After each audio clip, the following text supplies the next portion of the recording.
आपण एकीकडे बघतोय की आपण एआयच्या जमान्यामध्ये आहोत आणि सरकारने आता नुकत्याच महापालिकेच्या निवडणुका झाल्या, नगर परिषदेच्या निवडणुका झाल्या.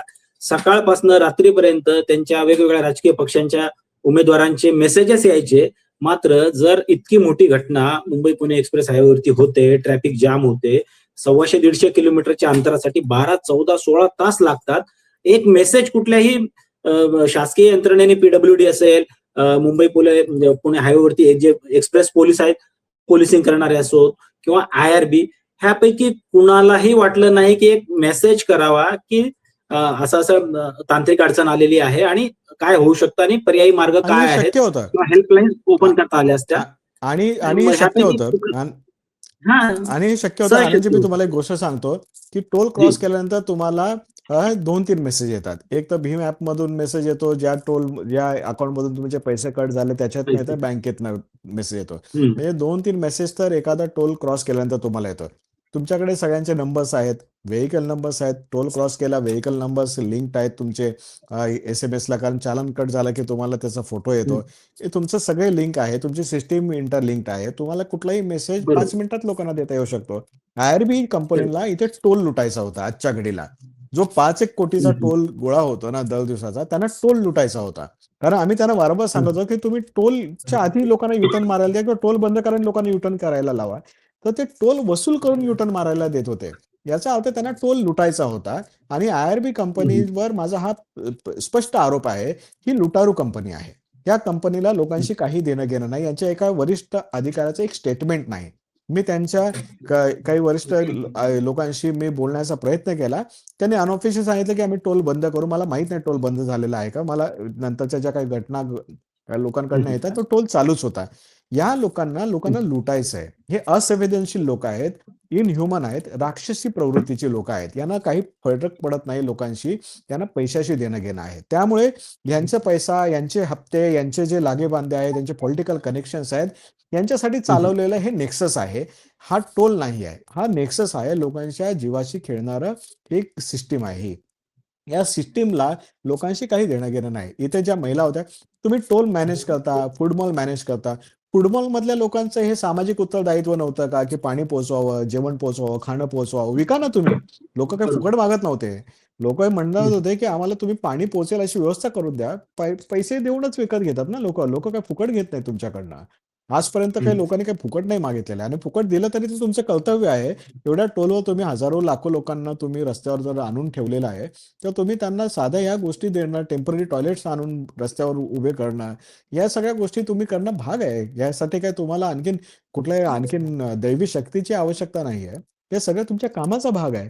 हे तुम्ही करणंच अपेक्षित आहे. जेव्हा तुम्ही लाखो लोक ज्यावेळेला मॅनेज करता, तुम्ही शिवाजी पार्कला एक जेव्हा सभा घेता, त्यावेळेला निकष लावून देताना फायर फायटिंग सिस्टीम असायला पाहिजे, त्या ठिकाणी तुम्हाला अँब्युलन्स असायला पाहिजे, टॉयलेट्सची व्यवस्था असायला पाहिजे, एक्झिटचा रस्ता वेगळा काढायला पाहिजे, इमर्जन्सीचा एक वेळ ठेवायला पाहिजे. जेव्हा लाखो लोक गोळा होतात तेव्हा तुमचे हे निकष, आपत्तीचे निकष आहेत ना. कुंभमेळ्याला ज्यावेळेला आता लाखो लोक गोळा होतील त्यावेळेला तुम्ही आपत्तीचे निकष तुम्ही पाळणार आहात ना की नाही पाळणार आहात, हे जर त्यांना ऍप्लिकेबल आहेत. तर मुंबई पुणे हायवेवर ज्यावेळेला लाखो गाड्या जेव्हा थांबतात, हजारो गाड्या थांबतात, त्यावेळेला तिथे जर एखादी गाडीने आणि 5 ऍक्सिडेंट्स आम्ही स्वतः पाहिलेत ना. कारण ट्रक ड्रायव्हर झोपेमध्ये होते, अचानक थोड्या अंतरासाठी गाडी बाहेर हलायची आणि त्यांचा ताबा सुटायचा. 5 ऍक्सिडेंट्स आम्ही पाहिलेले आहेत. दोन लोक तर अडकलेलो आहोत. 12 तासानंतर इथे पोहोचलो तेव्हा बघतो तर इथून पण लोकांना परत फिरवत नाहीत. मी फक्त पैसे खायला बसलेले आहेत, फक्त टोल घ्यायला बसलेत तुम्ही. हो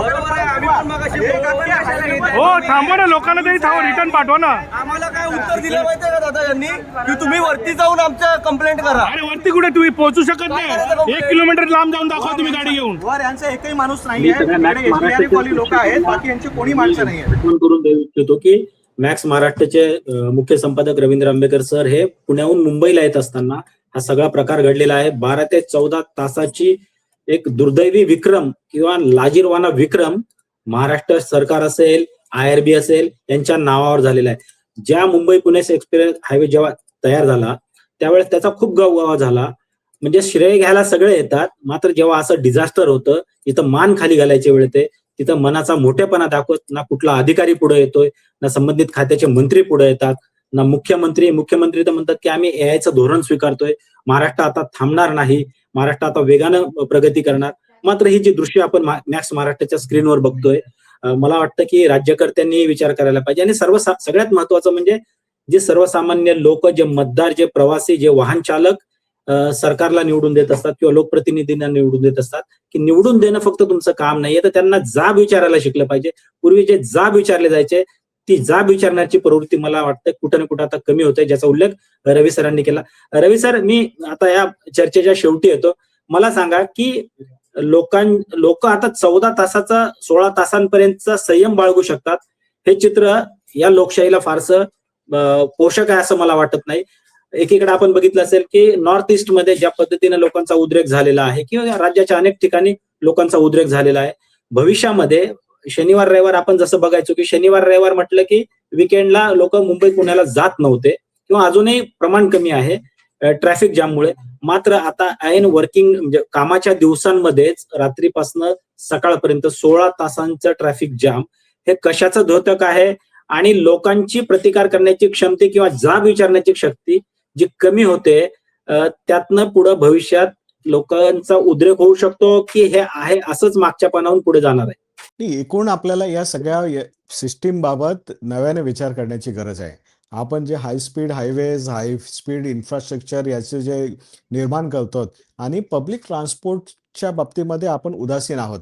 मला असं वाटतं की ह्या सगळ्या डेव्हलपमेंटच्या सगळ्या संकल्पना आहेत ना, आपल्याला पुन्हा एकदा तपासण्याची गरज आहे.